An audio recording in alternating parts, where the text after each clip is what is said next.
বিশ্বনাথৰ 4 নং কুমলীয়াত নাবালিকা অপহৰণ আৰু ধৰ্ষণৰ অভিযোগ। অভিযুক্তৰ ঘৰত অগ্নিসংযোগ। বিশ্বনাথ জিলাৰ 4 নং কুমলীয়াত এজন 17 বছৰীয়া নাবালিকাক অপহৰণ কৰি 4 দিন ধৰি ঘৰত আবদ্ধ কৰি যৌন নিৰ্যাতন চলোৱাৰ অভিযোগ উত্থাপিত হৈছে। অভিযোগ অনুসৰি অভিযুক্ত নুৰ হুছেইনে ফেচবুকত ৰাহুল নামেৰে ভুৱা একাউণ্ট খুলি প্ৰথমে নাবালিকাগৰাকীক প্ৰেমৰ জালত পেলাইছিল। তাৰ পিছতে তেওঁক অপহৰণ কৰি আবদ্ধ কৰি ৰখা আৰু যৌন নিৰ্যাতন চলোৱাৰ অভিযোগ উত্থাপিত হৈছে।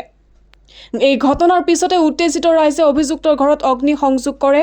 ইফালে বিশ্বনাথ আৰক্ষীয়ে অভিযুক্ত নুৰ হুছেইনক আটক কৰিছে। এই ঘটনাৰ সন্দৰ্ভত বিশ্বনাথ চাৰিআলি আৰক্ষী থানাত 164/26 নম্বৰৰ গোচৰ ৰুজু কৰা হৈছে। ঘটনাটো এনেকুৱা ধৰণৰ, এগৰাকী নাবালিকা ছোৱালী, আমাৰ গাঁৱৰ হিন্দু ছোৱালী, তাই নাবালিকা ছোৱালী, 17 বছৰীয়া ছোৱালীৰে নিজৰ জীৱনৰ বিষয়ে ইমান নাজানেও সেই কণমানি ছোৱালীজনীক এটা ভণ্ড লম্পট এটা কামুক ব্যক্তি, মুছলমান সম্প্ৰদায়ৰ এটা ব্যক্তি, যি ৰাহুল বুলি পেলাই সি উপনাম দি পেলাই ফেচবুকৰ একাউণ্ট খুলিও সি কাম কৰি আছিলে। এনেকুৱা ধৰণৰ সি ফচুৱা ধান্দাত আছিলে। আৰু সিদিনা সি সেই ছোৱালীজনীক ফুচুলাই ৰাতি 10টা বজাত সি নিজৰ গৃহলৈ লৈ গৈছে। নি পেলাই তাইক উপৰ্যুপৰি সি আমাৰ অনুমান মতে ধৰ্ষণটো কৰিছে নিশ্চয়। আৰু আমি এনে অনুমান কৰিব পাৰো, আপোনালোকেও অনুমান কৰিব পাৰে বা সমগ্ৰ মানুহে অনুমান কৰিব পাৰে যে সি মৃত্যু পৰ্যন্ত তাতে ৰাখি পেলাই ধৰ্ষণ কৰি থাকিলে হয় আৰু অৱশেষত মৃতদেহ ক'ৰবাত নি পেলাই দিলে হয়, এনেকুৱা আমাৰ অনুমান।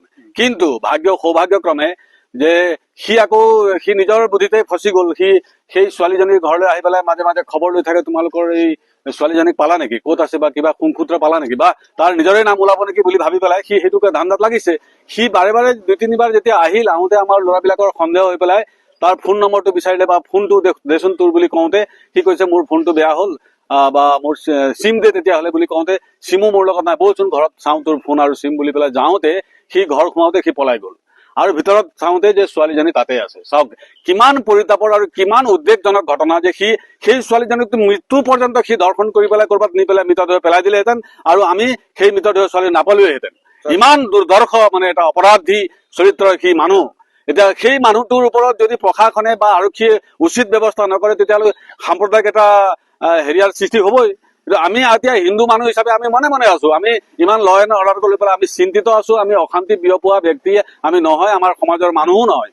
কিন্তু যদি সেই বস্তুটোৱে যদি কোনোবা হিন্দুৱে কৰাহেঁতেন কি হৈ গ'লহেঁতেন, বা কোনোবা তেনেকুৱা গুপ্তা বা কোনোবা তেনেকুৱা উপাধ্যায়, এনেকুৱা ধৰণৰ নেপালী, বিহাৰী, মাৰোৱাৰীয়ে কৰাহেঁতেন আজি কি হৈ গ'লহেঁতেন।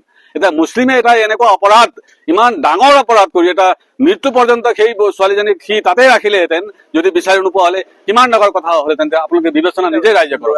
নুৰ হুছেইন, সি ৰাহুল বুলিও তাক মানে সি ফেচবুকৰ একাউণ্ট খুলি পেলাই নিজৰ কাম কাজ, জেহাদী কাম কাজ সি আগবঢ়াই লৈ গৈ আছিলে। লাভ জেহাদ, গোকাত লাভ জেহাদ, ডাঙৰ লাভ জেহাদৰ ঘটনা। সি কিমানক বেয়া কৰিলেহেঁতেন। এতিয়া সৌভাগ্যক্ৰমে আমাৰ যুৱক বিলাকৰ সজাগতাৰ কাৰণে সেই ঘটনাটো মানে তিমানতে খাম কাটিল। ছোৱালীজনী নেপালী সম্প্ৰদায়ৰ, আমাৰ হিন্দু ছোৱালী। ইমান ডাঙৰ এটা ঘটনা কৰিবলৈ সাহস পাইছে, চাওকচোন আপোনালোকে নিজে বিবেচনা কৰি চাওক। সমগ্ৰ অসমবাসী ৰাইজলৈ মোৰ অনুৰোধ আছে যে এই ঘটনাটোৰ আপোনালোকে তীব্ৰ গৰিহণা জনাওক আৰু ঘটনাটোৰ কাৰণে সকলো ওলাই আহক, ওলাই আহি অপৰাধীৰ দৃষ্টান্তমূলক শাস্তি যাতে পাব। ঘটনা আমি যেতিয়া পোহৰলৈ আহিছে তেতিয়াৰ পৰা আমি দিনে ৰাতিয়ে আমাৰ টোপনি নাইকিয়া হৈছে। ইমান দুখ লাগিছে, এজনী 17 বছৰীয়া ছোৱালী, এক কণমানি ছোৱালী, তাৰ বয়সো ইমান হোৱা নাই, ই জনা শুনাও নহয়, তেনেকা ছোৱালীক ঘৰৰ পৰা ফুচলাই মেলি লৈ গৈ 4 দিনলৈকে তেওঁ কি কৰিলে, ৰেপে কৰিলে নে কি কৰিলে, মাৰি পেলোৱা ধান্দা কৰিছিল নেকি। আমাৰ ল'ৰাকেইটা আৰু প্ৰশাসন, আমাৰ বিধায়ককো ধন্যবাদ দিব লাগিব, তেখেতে যথেষ্ট অৰিহণা যোগাইছে। সেই ক্ষেত্ৰত ছোৱালীজনী কালি উদ্ধাৰ হ'ল। তাৰপিছত আমি এটা লক্ষ্য কৰিছো, সেইখন চুবুৰীয়া মুছলমান মানুহে 4 দিনলৈকে এটা ঘৰত এজনী ছোৱালী, হিন্দু সম্প্ৰদায়ৰ ছোৱালী লৈ ৰাখিলে। সেই বিষয়ে সমাজে কিয় আগভাগ নললে, এইজন ল'ৰাই আনিছে নেকি বাৰ। আৰু আমি এটা কথা দেখিলো, আমি সদায় লক্ষ্য কৰি আহিছো, যিবিলাক অপৰাধীৰ কোনো জাতি নাই, ধৰ্ম নাই বুলি কওঁ, কিন্তু মুছলমান সম্প্ৰদায়ৰ মাজতে 90% মানুহে যে হিন্দু বা অপৰাধত কিয় জড়িত হয়, সেই বিষয়ে আমি গোটেই অসমৰ ৰাইজক, হিন্দু সমাজক অকণমান জাগৃত হবলৈ হ'ল।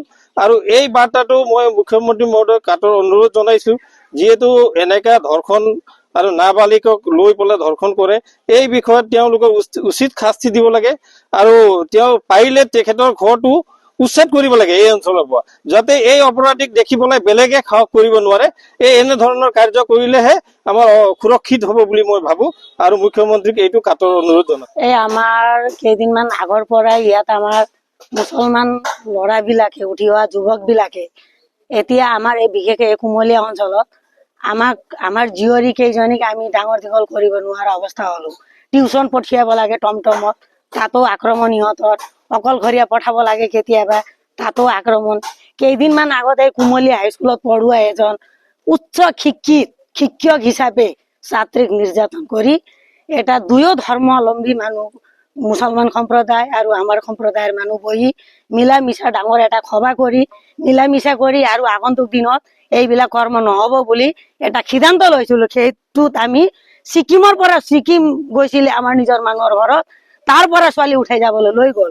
কিন্তু সৌভাগ্যক্ৰমে যাৰ ঘৰত গৈছে চিফ মিনিষ্টাৰৰ চিফ ছেক্ৰেটাৰীৰ ঘৰত আছিলে ছোৱালীজনী। পিছত এওঁ চিকিউৰিটি দি পেলাই ঘৰলৈকে পहुঁচাই দিলে। কিন্তু ঘৰত আহি পোৱাৰ পিছতো সেই শিক্ষকজনে লৈ গৈ আমাৰ সম্প্ৰদায়ৰ ছোৱালী এতিয়া বোৱাৰী বনাই ৰাখিছে, পিছত আইনৰ আশ্ৰয় লৈ পেলাই। গতিকে এইটো আমি এই জেগাটো সলনি কৰি সিহঁতৰ উৎপাতৰ কাৰণে আমি এৰি যাব লাগে। যদি নহয় অনতি পলমে আপোনালোকৰ এই মিডিয়াৰ দ্বাৰা চিফ মিনিষ্টাৰলৈ আমি এটা বাৰ্তা পঠিয়াইছো। এই বস্তুটো আমি গুৰিৰ পৰা শান্তি পাব লাগিব, আমাৰ জেগাত আমি থাকিব পাব লাগিব। কাৰণ ইহঁতৰ দুষ্টামিৰ কাৰণে আমি জেগা এৰিতো যাব নোৱাৰি না।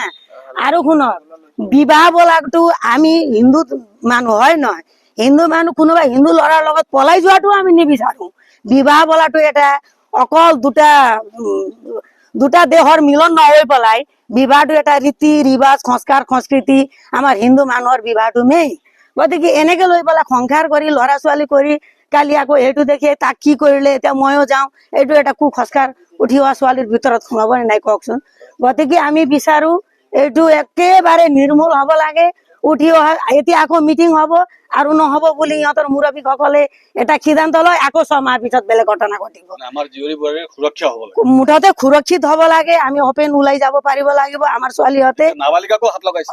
নাবালিকাইতো তাইতো নাবালিকাই, 18 বছৰো হোৱা নাই। গতিকে আমি এইটো চিফ মিনিষ্টাৰলৈ বাৰ্তা প্ৰেৰণ কৰিছো। আমি ইয়াৰ স্থানীয় বাসিন্দা হিচাপে দুখ প্ৰকাশ কৰিছো, ক্ষোভ প্ৰকাশ কৰিছো। গতিকে এইটো আমি ইয়াৰ কাৰণে আমি কোনো ধৰণৰ অশান্তি ভোগ নকৰাকে আমি সুৰক্ষিত ভাৱে আমাৰ নিজৰ জেগাত সমাধান বিচাৰিছো।